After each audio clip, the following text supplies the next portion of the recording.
Welcome to the Game Time Show here from our studios at East Legon, where we do the preview of all the matches, especially the game week 3.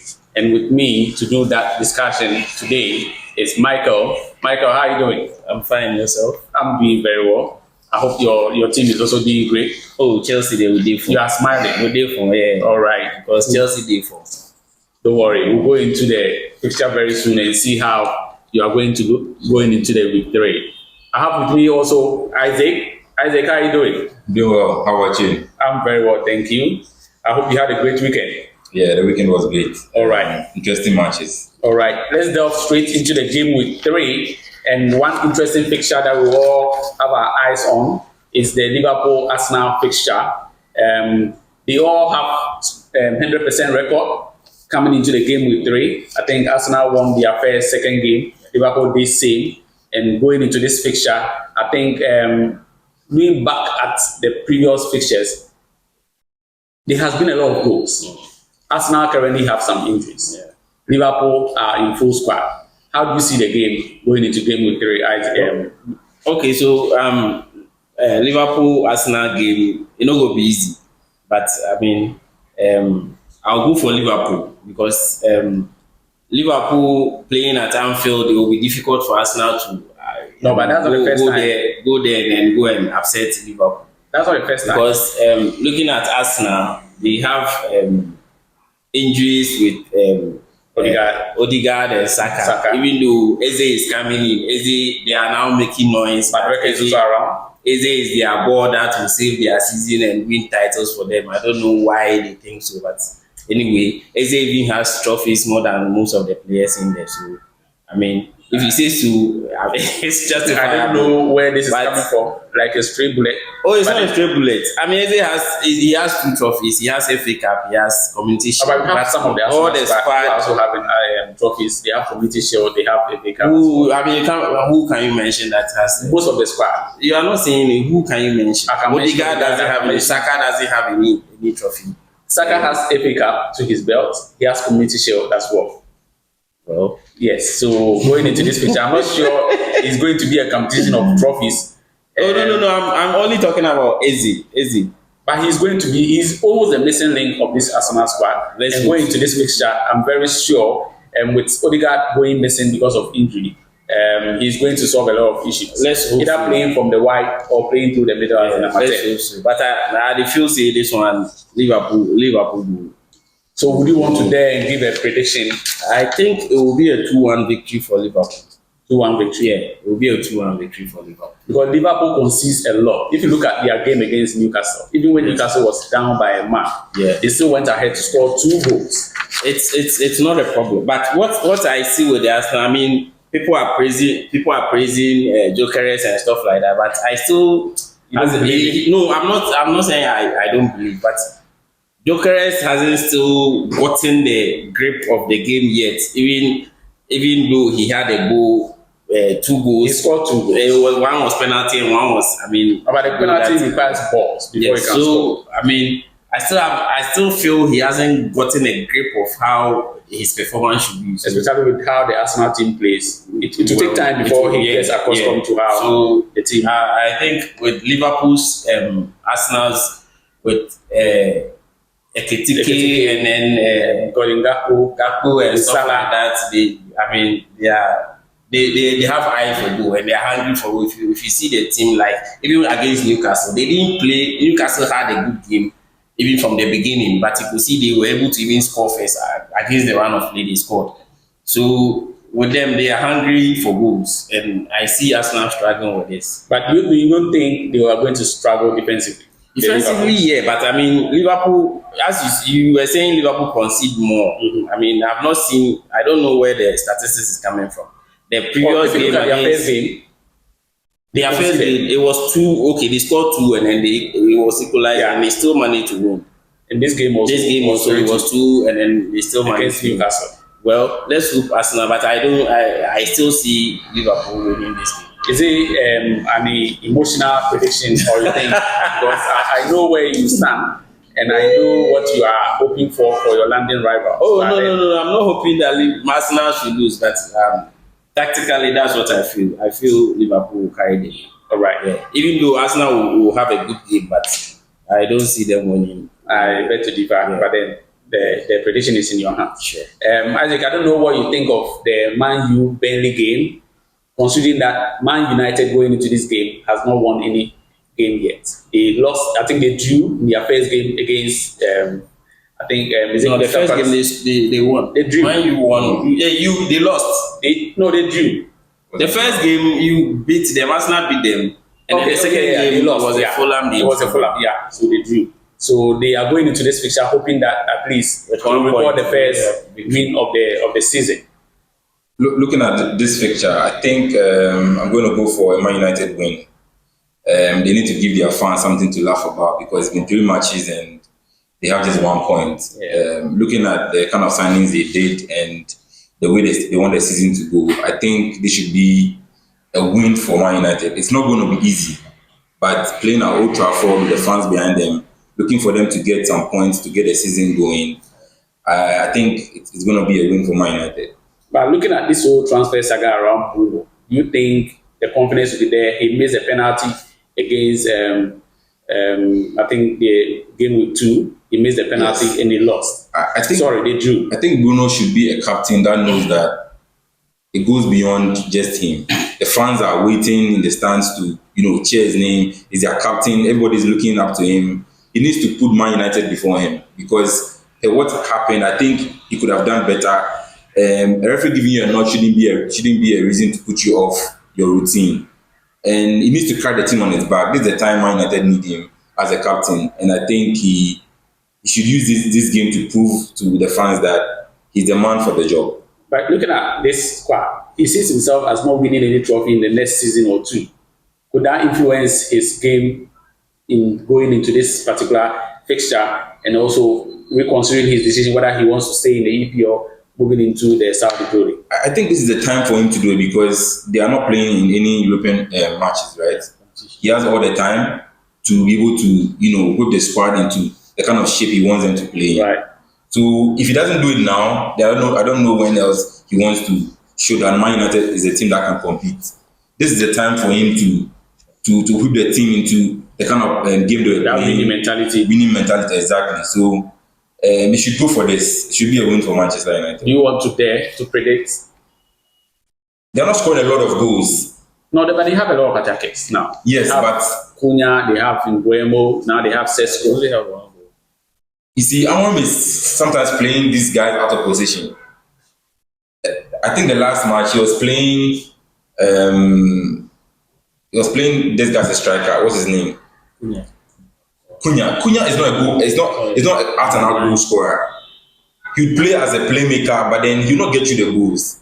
You have Sesko. Play Sesko and let him get you the goals, just like Arsenal is doing with Jokeres. So if he's not going to tinker with the squad and going to play this person, he was playing the Ivorian boy as a left wing back. I mean, they are one of the best wingers in the league. Play him at the position that will make him, explore more and contribute more to the team. So if he doesn't do that, I think United will get a 2-0 win. So let me put you to this. If you are Amorim, will you start Sesko in this game? I'll start him. You think he's fit enough to start that game? I'll start him. It's a home game.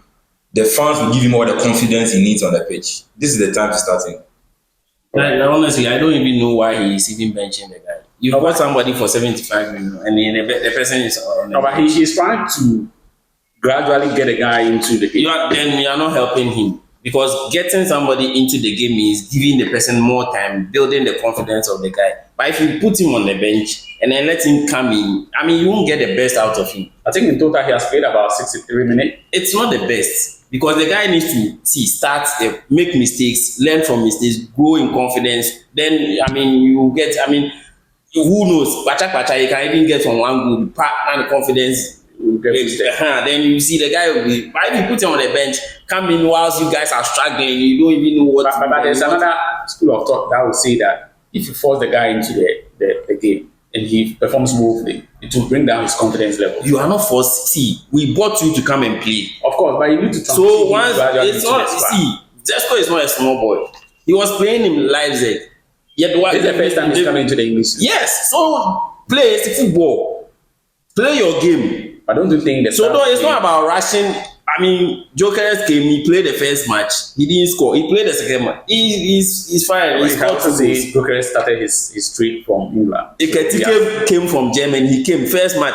He scored the goal. So just give the guy The chance to play. himself. Make errors and then correct himself and stuff like that. But if you keep putting him on the bench and then the guy will start feeling inferior, I say, I'm not fit in this team and stuff like that. It's psychological. I'm sure he has a place in the squad, but it's just about time that he gets. I think he should just start the guy. I mean, I was even surprised with the Fulham game that he was on the bench. When I saw the lineup, I was surprised. That he started on the bench. Why would he still be on the bench? Just start you don't have a number 9 now, and you are playing somebody Cunha as number 9. To do what? Because it's Fulham. And Fulham, mind you, Fulham, they are not cheap like that. They can upset you right now. Yeah. So, I mean, it wasn't a decision. Confidence means so much to a striker. You need to start him so he can get used to the team. Yeah. Once he's confident enough, he'll put the ball in the net. But then if you don't start him, how will he build that confidence? Yeah. So, you are rooting for Sesko to start on the game between start. Yeah, all right. So let's go on to the next fixture, which is Chelsea and Fulham. Yeah. Like I'll allow you all the time that you want to go into this. I know you are the current world champion. Yes. So then let's see how you go into this London fixture again. Against Fulham. I don't know why this season we are. I think our first 4 matches are all London derbies. Maybe they want us to clear to test your London people. It's only Arsenal that if maybe they want us to build a momentum, and when we get to Arsenal, we'll just brush them away and then we go. When we get there, we'll cross the bridge. Yeah. So I mean, Chelsea, Fulham. I mean. Last season, I think they scored Chelsea at Stamford Bridge. So they can give the same answer. Yeah, I mean they still can do it, but I don't see them doing this time because we are really fired up. Your talisman is injured. I don't know going into this game. I mean, against West Ham, he got injured against West Ham. Esteban came in and did the job perfectly. See the assist he gave Enzo Fernandez. I mean, the boy is a star boy. So we don't joke with him. So you think he will start him again? Oh yes, he should. I mean, comparing the West Ham squad and Fulham, I don't think they are the same kind of. The guy is our Ballon d'Or. He is our star boy. I can assure you. Oh, so really? he is starting. I mean, he is starting. Right. We are not going to miss Kupama in this game. So do you think it's going to be a goal harvest like you did for West Ham? Oh, it won't be a goal. I think it will be a 3-1 victory for Chelsea. Yeah, 3-1 victory. Yeah. All right. I mean, because of Sanchez, maybe he will dash 1 goal here and then, but we'll still give it to them. We'll come back and do the preview to confirm if what your predictions are going to be right or wrong. Isaac, I don't know whether you want to go into any other fixture. Especially, I have Brighton and Man City. City lost to Tottenham. Going into this fixture away to Brighton, I don't know how you want to consider this particular game. Do you think they have the balls now to go ahead and win this game? Truthfully, it's going to be a very difficult match for the Man City. On paper, this shouldn't be a tough match for them, but I think because of the way the previous match went for City, and with Pep, not knowing exactly the first 11 he should play, I think it's going to be difficult for them. Brighton also is a team that will play with the ball, they move around easily, and City is also not looking very good defensively. So I think it's going to be difficult, and I see this as a match that will bring a lot of goals.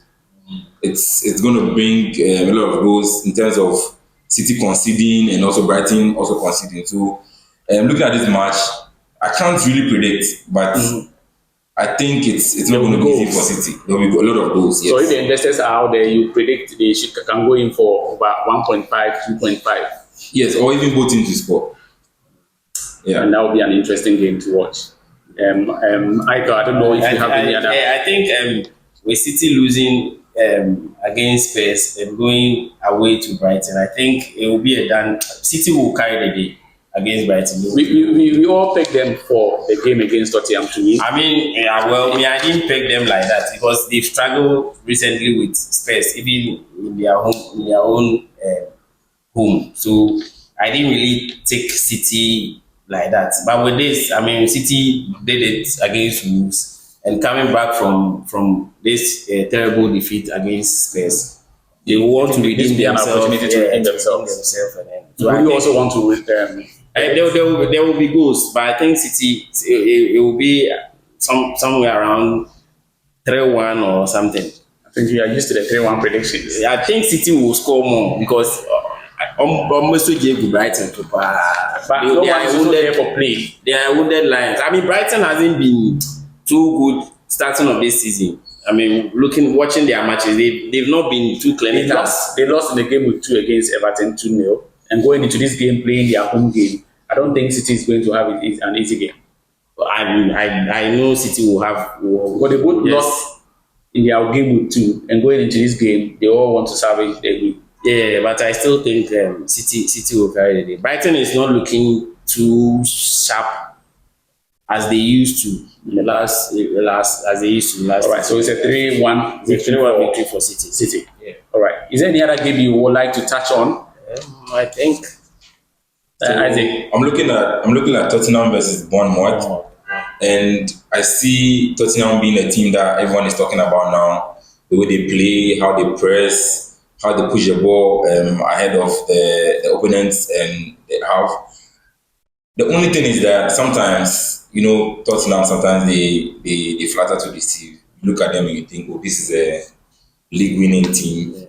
And then, the match you are looking at them to win by 5 goals to 0, that's a match they will probably draw or something. But they are currently steamrolling. They are playing well, and I think that will be like 3 points for Tottenham. the men in white. It's not going to be an easy fixture. We have Semenyo. I think Semenyo was also in that squad. Semenyo is playing very well, especially his game against Liverpool. It was so impressive. But this is a good game where 2 Ghanaians are going to meet, right? Yeah. And it's going to be a very good game for the Ghanaians watching this game. But I think Tottenham with the home advantage, with the form they are currently in, and with Kudus also playing very well, they'll So it will be 2 Ghanaians playing against each other. Semenyo against Kudus. Yes. All right. So you are rooting for Tottenham to carry. Tottenham will win by 2 goals to 1. 2 goals to 1. Yes. Mike, I don't know if you want to touch on any other game. Okay, I think I'll look at the Aston Villa Crystal Palace game. All right. So I think Everton won. Aston Villa playing at home to Crystal Palace. Crystal Palace has lost their main man in Eze. I mean, Arsenal has just snatched that. Do you think that will have any bearing on the game? It would. Team performance? Yeah, it would. I mean, Eze has a really good influence in Crystal Palace. And he leaving, I don't know who, they don't even have a replacement as of now. I don't know who will fill that void for them. But against Villa is not also looking too clinical this season. They lost in their game with 2. I think the game week 1 they drew, and then They lost to Brentford again. to Brentford. So I mean, Aston Villa are not looking that good. But playing against Crystal Palace at home, they want to redeem themselves. But I think it will be a draw game. It will be a draw game because They drew in their game with 2 against Nottingham Forest. I think it was game week 1. No, the game 2 they drew against. The game 2 was Brentford. Brentford beat them 1-0. No, Brentford was against Aston Villa. But I'm talking about Crystal Palace. Crystal Palace. Yeah. Oh, okay, yeah. They drew. Yeah. So I mean, I'm seeing a draw in this game because I don't see Aston Villa scoring Crystal Palace. Yeah. All right.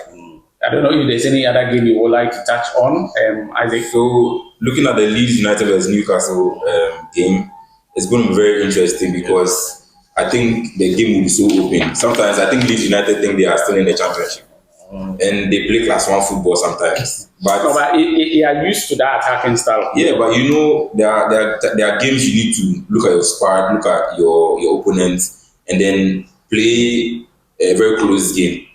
But no matter the opponent that comes to Leeds United, they'll open up, and you can't play that like that in the Premier League.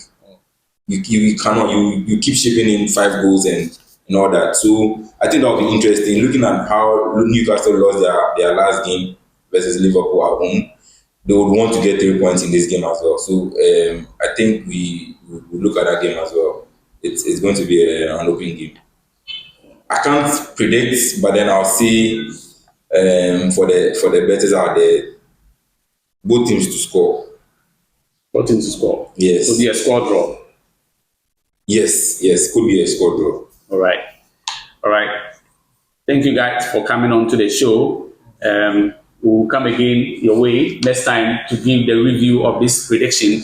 And we'll ask you all to ensure to subscribe to the Game Time Show, comment and share. And we'll meet next time. Bye-bye. Bye-bye. Bye.